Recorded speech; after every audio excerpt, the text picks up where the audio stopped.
الحمد لله رب العالمين والصلاة والسلام على النبي الكريم اما بعد۔ الحمدللہ اللہ تعالیٰ کے فضل و کرم سے ہماری سورہ انشقاق کی تفسیر چل رہی ہے۔ سورہ انشقاق میں کل 25 آیتیں ہیں۔ 25 آیتوں میں سے 15 آیتوں کی تفسیر پچھلی مجلس میں مکمل ہوئی تھی۔ 15 آیتوں میں جو باتیں اللہ تعالیٰ نے بتائی ہے ان میں ایک بات تو یہ بتائی ہے کہ قیامت کے دن انسان کے نامہ اعمال انسان کے سامنے پیش کر دیے جائیں گے اور انسان اپنے اعمال سے واقف ہو جائے گا۔ اور اس بات کو بتانے کے لیے اللہ تعالیٰ نے ساتھ میں قیامت میں جو حالات ہوں گے ان میں سے 2 چیزوں کی قسم بھی کھائی تھی۔ قیامت میں 2 سور پھونکے جائیں گے۔ پہلا سور جب پھونکا جائے گا تو یہ زمین پر جتنے بھی مخلوقات ہیں، جتنے بھی جاندار ہیں، وہ سب مر جائیں گے، ختم ہو جائیں گے۔ پھر اس کے بعد دوسرا سور پھونکا جائے گا۔ اس وقت جتنے بھی لوگ ہیں حضرت آدم سے لے کر قیامت تک کے، وہ سب کے سب آنن فانن کھڑے ہو جائیں گے اللہ تعالیٰ کی قدرت سے۔ اس وقت کچھ واقعات پیش آئیں گے، ان میں سے کہ اذا السماء انشقت، آسمان پھٹنے لگے گا۔ کیسے پھٹے گا؟ دوسری جگہ قرآن کہتا ہے یوم تشقق السماء بالغمام ونزل الملائکۃ تنزیلا، بادلوں کی شکل میں پھٹے گا اور فرشتے وہاں سے اتریں گے۔ چونکہ حشر کا میدان برپا کرنا ہے تو پورا نظام اور سسٹم سنبھالنے کے لیے وہ پورے آئیں گے اور چاروں طرف سے گھیرا ڈالیں گے۔ تمام انسان اور جناتوں کو جو ہے گھیرے میں لے لیں گے اپنے، کوئی بھاگ نہیں سکتا، کہیں جا نہیں سکتا۔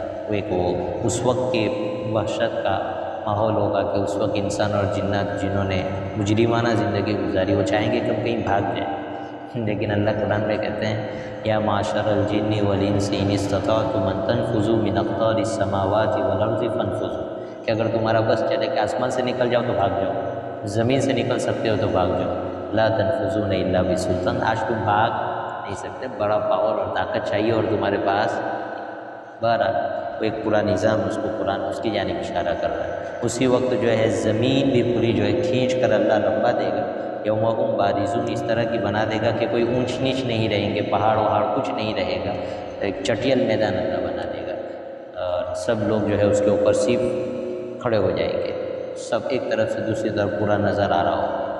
یہ ایک نظام ہے۔ اس آیت میں اب کوئی بات عرض کی گئی تھی کہ ایک عجیب و غریب بات ہے کہ آسمان اللہ کے حکم کو مانے گا اور ساتھ میں قرآن نے یہ کہا ہے وحقت، تو اس کو یہ کرنا ہی پڑے گا، یعنی 9 کا آپشن اس کے وہاں اس پر لازم ہے، کرنا ہی پڑے گا۔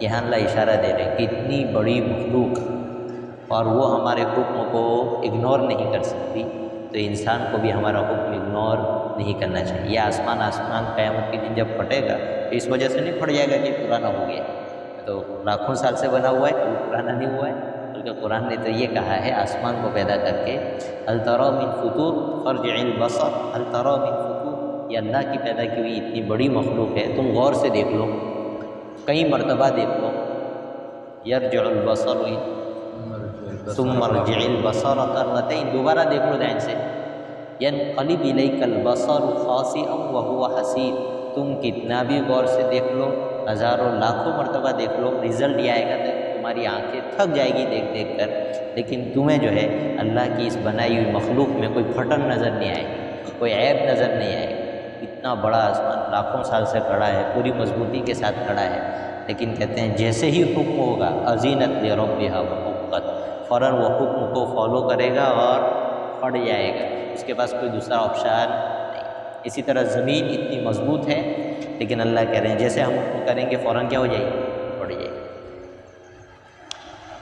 تو اس کو انسان کو جو ہے پیغام ہے کہ اتنی بڑی مخلوق جو ہے اَأَنْتُمْ أَشَدُّ خَلْقًا مِنَ السَّمَاءِ بَنَاهَا رَفَعَ سَمْكَهَا فَسَوَّاهَا، اللہ نے کہا کہ تمہاری حیثیت ہی کیا ہے، یہ آسمان سے تو بڑھ کر نہیں، آسمان کا بنانا تمہارے بنانے کے مقابلے میں تو کیا ہے، تمہارے ذہن کے اعتبار سے آسان مشکل ہے، تمہارا بنانا آسان۔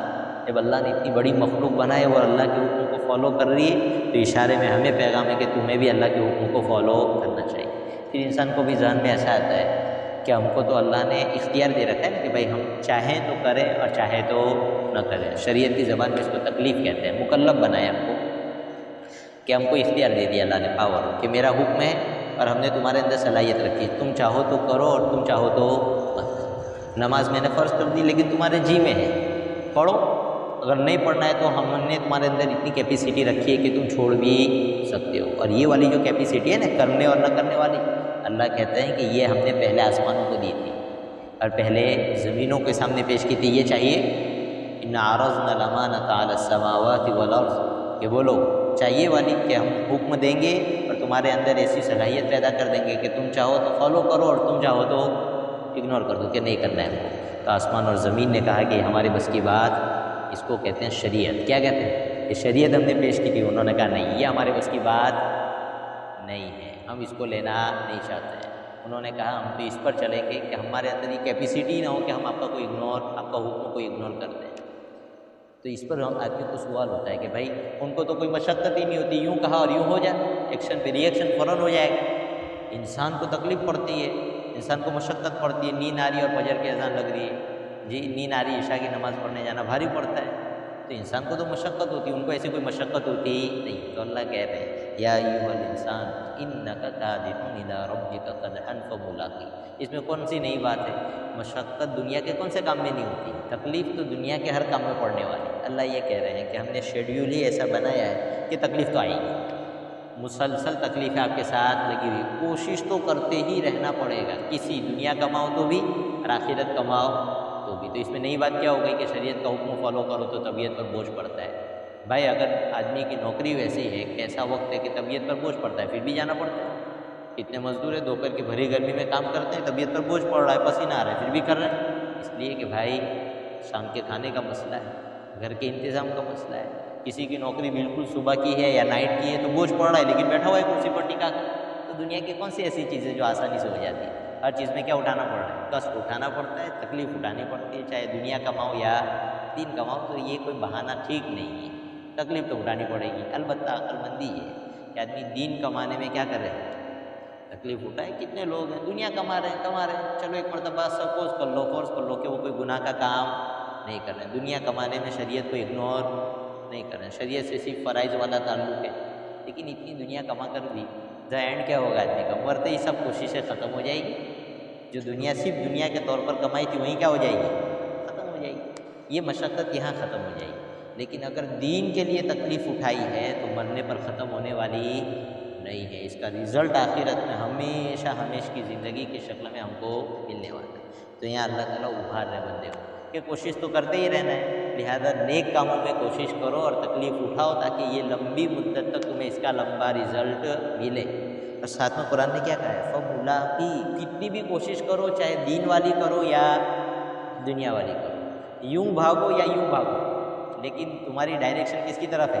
اللہ کی طرف. تم بھاگ کر کہیں جا، تمہیں جانا تو اللہ ہی کے پاس ہے.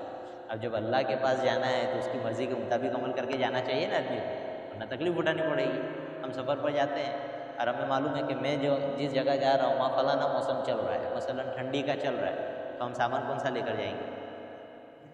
ٹھنڈی والا نا، جو چیز ٹھنڈی سے بچا ہے اس کو لے کر جائیں گے. اور اگر وہاں گرمی ہے تو سامان کیسا لے کر جائیں گے؟ جو ہمیں گرمی سے بچے. تو بھائی جب اللہ کے پاس جا رہے ہیں تو وہاں پتہ ہے کہ ایک راستہ کون سا ہے؟ جنت والا ہے، راحت والا، اور ایک راستہ کون سا ہے؟ جہنم والا. بس یہ دو آپشن ہے، اس کے سوا کوئی اور آپشن نہیں ہے. تو عمل ایسے کر کے جاؤ نا جو راحت والے ہوں. فملاقی ہی، ان عمل سے تو ملاقات وہاں ہونے والی ہے اور اللہ سے بھی ملاقات ہونے والی ہے. ایسا آتا ہے کہ اللہ سے ملاقات ہوگی تو آدمی کے نامہ عمل ساتھ میں ہوں گے، آدمی کے نامہ عمل ساتھ میں ہوں گے. ایک طرف جنت، ایک طرف جہنم، ایک طرف آدمی کے نامہ عمل. گھبرا جائے گا اب کیا ہوگا میرا؟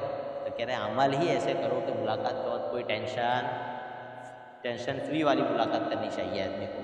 اس لیے اللہ تعالیٰ آخرت میں جو حالت پیش آئے گی وہ دو ہے، یا تو اچھے عمل یا برے عمل. تو دونوں کی حالت قرآن نے بیان کر دی کہ جس نے اچھے عمل کی اس کو نامہ عمل کہاں دیا جائے گا؟ سیدھے ہاتھ میں دیا جائے گا، اس کا حساب آسان لیا جائے گا اور جو ہے وہ خوشی خوشی اپنے گھر میں لوٹ جائے گا. یہاں ایک بات کہی تھی کہ اس کا مطلب یہ ہے کہ مومن دنیا میں بے فکرہ ہو کر نہیں جیتا ہے.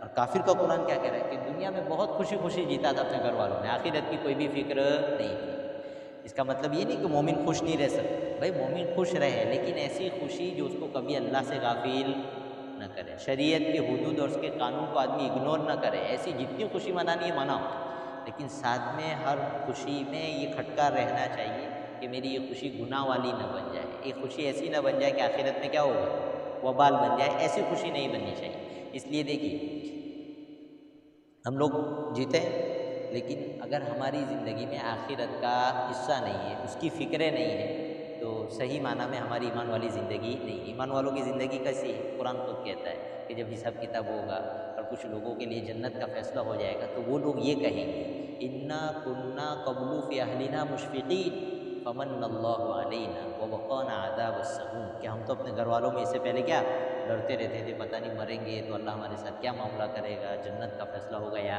جہنم کا۔ تو اب جو ہے اللہ نے ہم پر احسان کر دیا اور ہم کو بچا لیا، تو وہاں خوشی ہوگی۔ آدمی کو معلوم ہوا کہ دنیا میں آدمی خوشیاں منائے لیکن ساتھ میں اس کو آخرت کا غم بھی رہنا چاہیے، اور اس غم کا اثر بھی ہونا چاہیے کہ آدمی گناہوں سے کیا کرے، بچے۔ اور کافر کا معاملہ کیا ہے؟ کہہ رہے انہ کان فی اہلہ مسرورا، وہ تو اپنے گھر والوں میں بے فکرہ پڑا ہوا تھا، اور صرف بے فکرہ ہی نہیں بلکہ کیا ہے کہ وہ یہ سوچتا تھا کہ انہ ظن ان لن یحور، کہ وہ کبھی بھی لوٹ کر اللہ کے پاس دوبارہ نہیں جائے گا، ایسا ہونے والا نہیں۔ یہ جو ایمان والے ہیں نا جن کو دائیں ہاتھ میں نامہ عمل دیا جائے گا، بھائی ان کا حال قرآن نے خود بیان کیا ہے سورہ حاقہ میں کہ جب ان کو دائیں ہاتھ میں نامہ عمل دیا جائے گا نا تو وہ کہے گا ہا اقرؤ کتابیہ، یا خوشی ہے نا کہ خوشی سے لوٹ رہا ہے تو اس کا ریئیکشن کیسا ہوگا جب اس کو نامہ عمل مل رہا ہے، تو وہ یوں لے کر بھاگتا پھرے گا، لوگ دیکھو دیکھو میرا نامہ رزلٹ تو دیکھو یار کیا لکھا ہے اپنے رزلٹ میں۔ پھر وہ آگے یہ بات کہے انی ظننت انی ملاق حسابیہ، اصل بات یہ ہے کہ جب میں دنیا میں جیتا تھا تو ہر وقت میرے دل پر، میرے دماغ پر یہ سودا سوار تھا یقین کے درجے کا۔ کس کے درجے کا؟ یقین کے درجے کا، کہ ایک نہ ایک دن ہر چھوٹا بڑا عمل جو میں یہاں کر رہا ہوں وہاں میں دیکھوں گا، مجھے اس کا حساب کتاب ملنے والا ہے کہ تم نے یہ کیا ہے اور یہ نہیں کیا۔ تو ہماری مانیتا بھی ہے کہ ہم مریں گے اور ہمارے ساتھ ہمارے نامہ اعمال کے مطابق معاملہ کیا جائے گا، یہ ہے، لیکن یہ مانیتا اور یہ عقیدہ کتنا پاورفل ہونا چاہیے، اتنا پاورفل ہونا چاہیے کہ آدمی کی جو ڈیلی کی روٹنگ ہے، روزانہ کے اعمال ہے، اس پر اس کا ایفیکٹ پڑے، اثر پڑے، اتنا ہونا ضروری ہے۔ اس لیے دیکھیے یہ آدمی جو کہہ رہا ہے نا انی ظننت انی ملاق حسابیہ، اس کو جب جنت کے مزے لینے کے لیے کہا جا رہا ہے نا تو صرف مانیتا پر نہیں کہا جا رہا، بلکہ پھر اس کو بتایا جا رہا ہے کلو واشربوا ہنیئا بما اسلفتم فی الایام الخالیہ، اعمال پر کہا جا رہا ہے کہ بھائی اس عقیدے کی وجہ سے کہ مر کر مجھے دوبارہ زندہ ہونا ہے، اس غم اور فکر کی وجہ سے انہوں نے جو اعمال کیے تھے نا اچھے اچھے، اس کے بدلے میں کھا پی کے مزے کرو۔ لہذا ہمارا صرف عقیدہ کہ بھائی مجھے تو مر کر حساب دینے کا ہے، لیکن اس عقیدے کا کوئی اثر زندگی پر نہیں پڑ رہا ہے، زندگی نہیں سدھر رہی ہے، تو یہ کمزور ایمان ہے۔ کیسا ایمان ہے؟ کامیابی دلانے والا وہ عقیدہ جو ہماری زندگی کی روٹین کو بدل کر رکھ دے، لائف کو چینج کر کے رکھ دے، کہ اللہ قیامت کے دن کہے کہ اس عقیدے کی وجہ سے جو تم نے گناہ چھوڑ دیے تھے اور اعمال پر تم جم گئے تھے، اس کے بدلے میں خوب کھاؤ اور خوب پیو، مزے کرو۔ تو یہ چیز ہے۔ اور کافر کا کیا ہے؟ اللہ یقول، کہ بھائی مجھے تو مر کر دوبارہ زندہ نہیں ہونا ہے۔ قرآن کہنا ہے بلا ان ربہ کان بہ بصیر، کیوں نہیں، یعنی ضرور ہونا پڑے گا دوبارہ زندہ، اس لیے کہ اللہ یقینی طور پر اس کو دیکھ رہا تھا، اور جب دیکھ رہا ہے تو حساب کتاب ہوگا نا بھائی اگر ایگزام میں پاس اور ناپاس کرنا ہی نہیں تھا تو ایگزام لیا کیوں؟ پرچہ چیکی کیوں ہو رہا ہے؟ پرچہ چیکی اس لیے ہو رہا ہے کہ کسی کو کامیاب کرنا ہے اور کسی کو ناکام کرنا ہے۔ تو اللہ کہہ رہا ہم حساب کتاب رکھ رہے ہیں اور اس کو دیکھ رہے ہیں، تو اس کا مطلب تھوڑی کہ بیکار کام کر رہے ہیں، بلکہ ہم کیا کریں گے؟ حساب کتاب کریں گے۔ اب ایک تیسرا مضمون جو اس آیت کا تھا وہ اس آیت میں اللہ سمجھا رہے ہیں سورت میں، کیا مضمون تھا؟ اللہ یہ کہہ رہے ہیں کہ انسانوں تم کبھی بھی ایک حالت پر رہنے والے نہیں، تمہاری حالت میں ہمیشہ چینجنگ ہوتی رہے گی۔ اللہ نے اس بات کو سمجھایا، اور یہ چینجنگ کہاں تک ہوتی رہے گی؟ اللہ کہہ رہے ہیں مرنے کے بعد تک، آخر تک ہوتی رہے گی۔ لہذا بے فکر ہو کر بیٹھے مت رہو، آج صحت مند ہے تو کل صحت مند رہوں گا، آج مالدار ہوں تو کل مالدار رہوں گا، جی آج جوان ہوں تو ہمیشہ جوان رہوں گا، آج زندہ ہوں تو ہمیشہ زندہ رہوں گا، آج غمگین ہوں تو ہمیشہ غمگین رہوں گا، آج خوش ہوں تو ہمیشہ خوش رہوں گا۔ قرآن کہہ رہا ایسا نہیں، ہم نے اس زندگی کی روٹین ایسی بنائی ہے کہ ہر حالت بدلتی رہتی ہے۔ سمجھ میں آئے گا؟ چھوٹا بچہ ہے، بچہ ہے، پھر بچہ کیا ہو جائے گا؟ تو بلکہ اس سے پہلے آدمی منی کا نطفہ ہے، پھر چینجنگ آتی ہے، گوشت کا لوتھڑا بنتا ہے، پھر پورے اعضاء بنتے ہیں، پھر وہ بچہ اندر ماں کے پیٹ میں جی رہا ہے، 4 مہینے میں روح پڑ جاتی ہے اس میں، جی رہا ہے 9 مہینے تک. اب وہ اندر ہے نا تو اس کو ایسا لگتا ہے کہ یہ ہماری کل کائنات ہے. اسے اگر اس کو کوئی کہے جا کر کہ یہ تو کچھ نہیں ہے، اس سے بڑی اور ایسی بڑی کہ تم سوچ بھی نہیں سکتے، بس ہم کو تم ماں کے پیٹ میں کیا سمجھا سکتے ہیں، تمہیں باہر آؤ تو تمہیں پتہ لگے گا کتنی بڑی کائنات ہے، تو اس کو وہاں یقین آنے والا نہیں. پھر جب وہ باہر آئے گا تو اس کو تو ایک چھوٹا سا کھویا دکھ رہا ہے، ماں کا بیڈ دکھتا ہے اور چھوٹا سا کمرہ دکھتا ہے، وہ سمجھتا ہے یہی کوئی کل کائنات ہے، لیکن اس حالت میں باقی رہنے والا نہیں. پھر تھوڑا بڑا ہوتا ہے، چلتا پھرتا ہوتا ہے، ٹہلنے میں دوڑتا ہوتا ہے، تو سمجھتا ہے یہ دنیا ہے. پھر اس سے بڑا ہوتا ہے، نوجوان ہو جاتا ہے، سفر پہ جا رہا ہے، آ رہا ہے، تب پتہ لگ رہا ہے کہ دنیا بہت بڑی. اسی طرح یہ دنیا بھی کچھ نہیں ہے. قرآن یہ کہتا ہے اس کے بعد ہمیشہ کی زندگی آنے والی ہے، لیکن ابھی سمجھ میں آتی بولیے نہیں آتی. آدمی سوچتا ہے کہ کیسے ہوگا، لیکن ہر آگے والی حالت پیچھے والی حالت کی بے حیثیتی آدمی کو سمجھا دیتی کہ کوئی چیز نہیں تھی. بچپن میں ہم لوگ تھے کیسے کھلونے کے لیے روتے تھے، آج ایسے کھلونے لاکھوں پڑے ہوں لیکن ہم نگاہ اٹھا کر دیکھنے والے نہیں ہے. بلکہ جو بچے لڑ رہے ہوں تو اپنا بچپن یاد آ کر آدمی کو اپنے اوپر ہنسی آنے لگتی کہ یار کیسی چیزوں میں الجھے ہوئے تھے. جوانی کے آدمی کے پنڈے الگ رہتے ہیں، سوچ الگ رہتی ہے. جب بوڑھا ہو جاتا ہے تو بوڑھا بھی بیٹھ کر سوچتا ہے کہ نوجوان کس چیز میں لگا ہوا ہے. بوڑھے کو تعجب ہوتا ہے، حالانکہ نوجوان کے لیے وہ کل کائنات ہے، اس کے جذبات، اس کے احساسات، جی اس کی فیلنگس الگ ہے. لیکن بوڑھے کے لیے اب اس کی کوئی حیثیت نہیں رہتی. جب بوڑھا بیچارہ مر جائے گا اور آخرت میں جائے گا تو اس کے لیے دنیا کی کوئی حیثیت رہ جانے والی نہیں. اللہ کہہ رہے ہیں یہ سب حالتیں بدلتی رہتی. دوسری جگہ قرآن کریم نے اللہ تعالیٰ نے ان حالتوں کو کھول کر بیان بھی کیا ہے. اعلموا انما الحیات الدنیا لعب ولہو وزینۃ وتفاخر بینکم وتکاثر فی الاموال والاولاد. کہ دیکھو لوگوں جان لو کہ آدمی کی زندگی کی روٹین کیسی ہے، عام وطن لوگ زندگی کیسے گزارتے ہیں. تو کہا کہ پہلا مرحلہ بچپن کا آتا ہے، اس میں آدمی کھیل کود کرتا ہے. پھر جوانی آتی ہے تو بن ٹھن کر گھومنے کا شوق چڑھتا ہے، گاڑی ایسی ہونی چاہیے، چشمہ ایسا ہونا چاہیے، ٹوپی چپل، جی بہت مسئلے رہتے ہیں نوجوان کو. اگر عید کے دن کپڑے نہ مل جائے تو قیامت وہیں آ جاتی ہے. نوجوان لڑکی کو نہ مل جائے تو جہنم گھر بن جاتا ہے. جی تو یہ ہے. لیکن پھر ایک وقت گزرتا ہے کہ اس سے آگے بڑھتا ہے آدمی، تو پھر جو ہے ان سب چیزوں سے ہٹ کر آدمی کو کہتا ہے میرے تو اتنے پوتے ہوں گے، میرے تو اتنے بنگلے ہوں گے، اور میرے تو اتنی گاڑیاں ہیں گی، میرے بچے یہ کماتے ہیں، وہ کرتے ہیں، میری اتنی پراپرٹی. بس اسی میں رہ جاتا ہے آدمی جب بوڑھا ہوتا ہے. قرآن یہ کہتا ہے کہ یہ زندگی ایسی ہی ہے، یعنی اتنے دھوکے والی ہے جس طرح کی ایک آدمی کھیتی کرتا ہے. جی وہ کھیتی کر رہا ہے، کھیتی ہوگی، پھر دانے آئے تو آدمی سمجھتا ہے یہ میری کل کائنات ہے، لیکن ایک دن کے بعد کیا ہو جاتا ہے، وہ بھی ختم ہو جاتی کھیتی. اس کا ایک پیریڈ ہے، اس کے بعد اس زمین پر جاؤ تو پتہ ہی نہیں لگتا ہے یہاں کبھی کھیتی ہوئی تھی. اللہ کہہ رہے ہیں کبھی پتہ بھی نہیں لگے گا کہ تم اس دنیا میں آئے ہیں، سب ختم ہو جائے گا. ایک حالت سے دوسری حالت چینج ہوتی جا رہی ہے. ان چکروں میں پڑھ کر اپنی زندگی برباد مت کرو. تو بولے کیا کرو، سابقوا الی مغفرۃ من ربکم وجنۃ عرضھا کعرض السماوات والارض. ان دھوکوں میں مت پڑو بلکہ بھاگو اللہ کی مغفرت کی طرف اور اللہ کی اس جنت کی طرف جس کو اللہ نے بنایا ہے اتنا وسیع جیسے آسمان اور زمین کے درمیان فاصلہ ہے، اتنی بڑی جنت ہے، وہاں تم کو دیں گے. لیکن کیا کرنا پڑے گا، عمل کرنے پڑے گا. تو وہ یہ حالات کی چینجنگ ہو رہی ہے نا، اللہ اس قرآن میں کہہ رہے ہیں، اسی حالات کی چینجنگ کو بتا رہے ہیں. لَتَرْكَبُنَّ طَبَقًا عَنْ طَبَقٍ، قسم کھا کر کہہ رہے ہیں کہ تم ایک حالت سے دوسری حالت کی طرف، ایک کنڈیشن سے دوسری کنڈیشن کی طرف کیا ہوتے رہو گے، موو ہوتے رہو گے، منتقل ہوتے رہو گے. ایک حالت پر رہنے والے نہیں. اس نے کبھی دھوکے میں مت رہ جانا. اور اس کے لیے کتنی چیزوں کی قسم کھائی، 2 چیزوں کی. کہہ رہے ہیں کہ فلا اقسم بالشفق، میں قسم کھاتا ہوں شفق کی، واللیل اور رات کی، وما وسق اور ان تمام چیزوں کی جس کو رات سمیٹ لیتی ہے، یہ قسم. والقمر اذا اتسق، اور میں قسم کھاتا ہوں چاند کی جبکہ وہ بھرپور ہو جائے، یعنی 14ویں کی چاند کی قسم کھا رہے ہیں. ان چیزوں کی اللہ قسم کیوں کھا رہے ہیں؟ اللہ کہہ رہے ہیں کہ جو بات آگے ہم کہہ رہے ہیں کہ تم ایک کنڈیشن میں رہنے والے نہیں ہو بلکہ یہ چینج ہوتی رہے گی.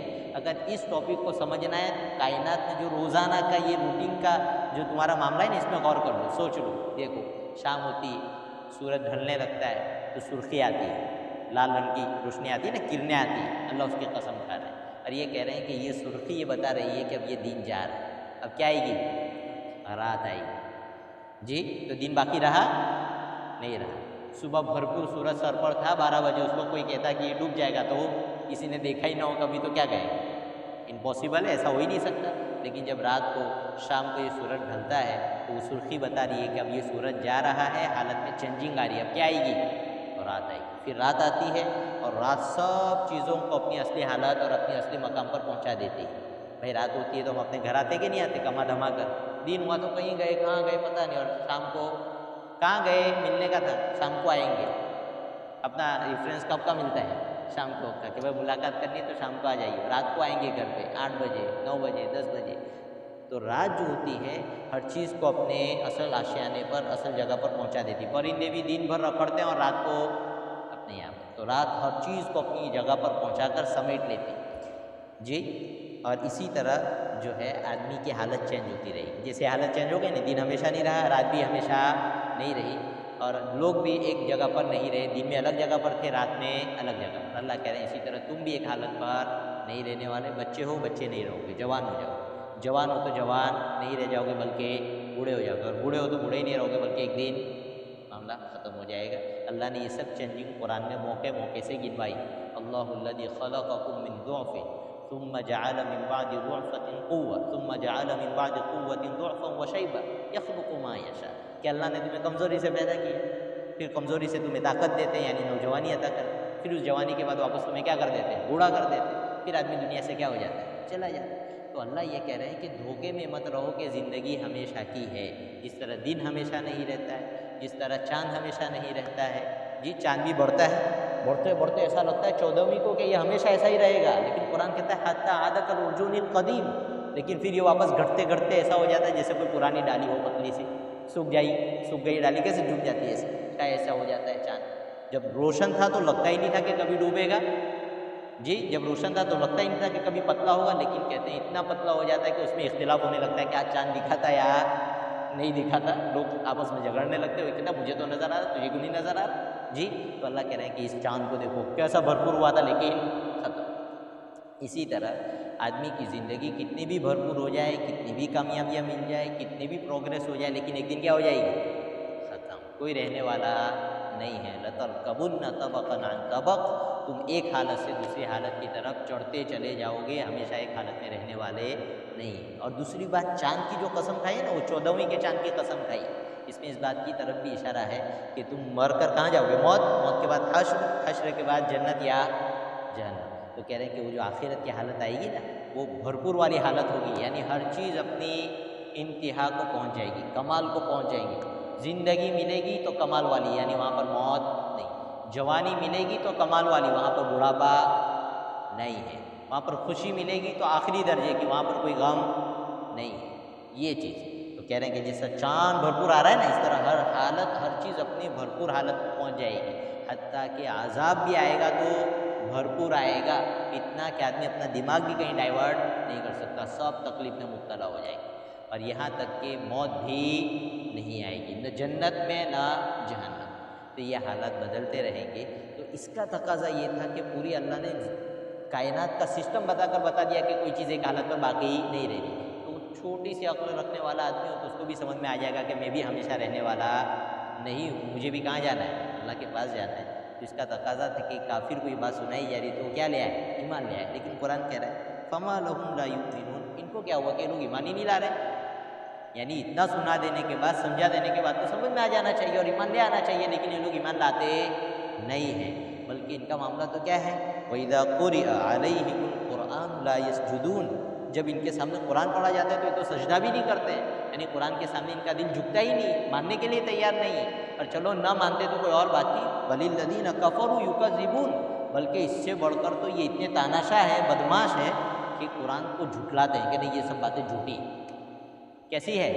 جھوٹی ہے، یعنی میری مانیتا کی بیس پر نہیں منا رہے کہ بھائی بس مان جاؤ، یہ عقیدہ ہے مان جاؤ، بلکہ قرآن کو کائنات کا نظام بتا رہا ہے کہ بھائی یہ ہونے والا ہے۔ جب تم کھلی آنکھ سے دیکھ رہے ہو کہ دن باقی نہیں رہتا، رات باقی نہیں رہتی، ایک حالت آدمی کی باقی نہیں رہتی، تو پھر اس سے تو سمجھ میں آ جانا چاہیے کہ انسان بھی ہمیشہ باقی رہنے والا نہیں ہے۔ کتنا سمپل ہے، لیکن یہ لوگ ماننے کے لیے تیار نہیں، اور یہ بدماشی ہے ان کی۔ اب جب بدماشی ہے تو قرآن یہ کہتا ہے کوئی بات نہیں، فَبَشِّرْهُم بِعَذَابٍ أَلِيمٍ، ان کو مستی سوجی ہے تو ہماری طرف سے خوشخبری بھی سناؤ۔ بھائی بری بات کی خوشخبری ہوتی ہے؟ بری بات کی خوشخبری تو نہیں ہوتی ہے، صرف خبر دی جاتی ہے، لیکن قرآن کہہ رہا ہے کہ ان کو عذاب علیم کی، دردناک عذاب کی خوشخبری سناؤ، یعنی ان کو مستی ہے نا تو ان کو مزے لے کر عذاب دیا جائے۔ کیسے؟ مزے لے کر کے، بہت مستی ہے نا، لوگ کھاؤ پھر سب باتیں یاد دلائی جائے گی. جب ان کو عذاب دیا جائے گا تو کہا جائے گا کہ تم سے کہا جاتا تھا نا لیکن مانتے نہیں تھے. پھر وہاں فرشتوں کو کہیں گے یار ہمارے پاس بات تو آ گئی تھی لیکن ہم نے جان بوجھ کے مانی نہیں. اگر ہم مان لیتے تو آج یہ حال ہمارا ہوتا. فرشتے بھی ہمارے پاس آئے, رسول بھی ہمارے پاس آئے تھے, دعوت دینے والے بھی ہمارے پاس آئے تھے, لیکن ہم کیا کرتے رہے؟ اگنور کرتے رہے. ہم کو ایسا لگتا تھا کہ ایسا کچھ ہونے والا نہیں ہے. فرشتے کہیں گے کوئی بات نہیں, اب کھاؤ مار, کھاؤ عذاب. وہ کہیں گے موت دے دو. فرشتے کہیں گے یہ موت آنے والی نہیں ہے. انکم ماکثون, تم کو اسی جہنم میں ہمیشہ رہنا ہے, کبھی بھی اسے باہر نکال نہیں سکتے.